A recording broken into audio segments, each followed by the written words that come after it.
And who better than a therapist to help initiate a compromise, especially when we're so stuck in our ways. And it can be kind of hard to look at ourselves and the ways that we are. So, one way that when I was co parenting and then later, like, brought it online as I'm doing right now, because I'm just going to keep doing it.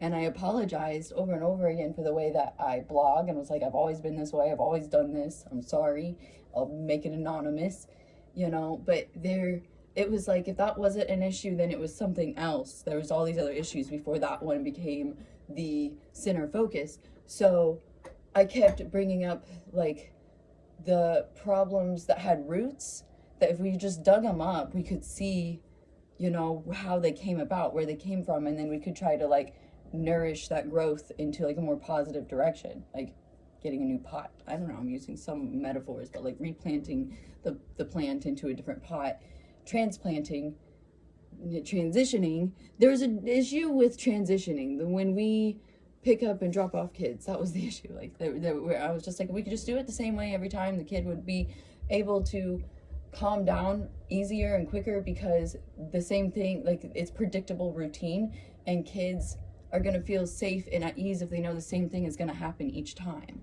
And I know that about myself, and it's that looking at yourself, 444 on the clock, looking at yourself and seeing what exactly is happening, and then being like, ooh, if it's not good, you still have to look at it. You can't just, like, not look at it. So I was just like, hey, some, like, probably negative attributes about myself that seem negative to other people, that I feel sometimes are negative to myself. It's really a pain in the ass, but changing routine is hard, like really, really hard. And I get really upset and emotionally dysregulated when my routine changes. And so for a child, I would think it might be that same way for them.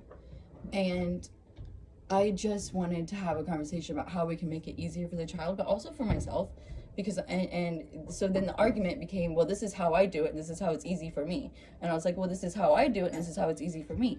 So we're both wanting the same thing, but we have two different ways of it being done. So it was just a difference in parenting. So then there's this observation, which again is like the grenade, throwing it and running, because the truth you're about to tell is like blows up and people deflect, and there's like backfire, even though you didn't like say anything that wasn't actually happening. You're just like, I'm observing these things and I know these things are happening because of A, B, and C. I just think we should adjust to it and help ease that transition since all of this has happened. So instead of using someone else's story, for example, I'm going to use mine, because it's given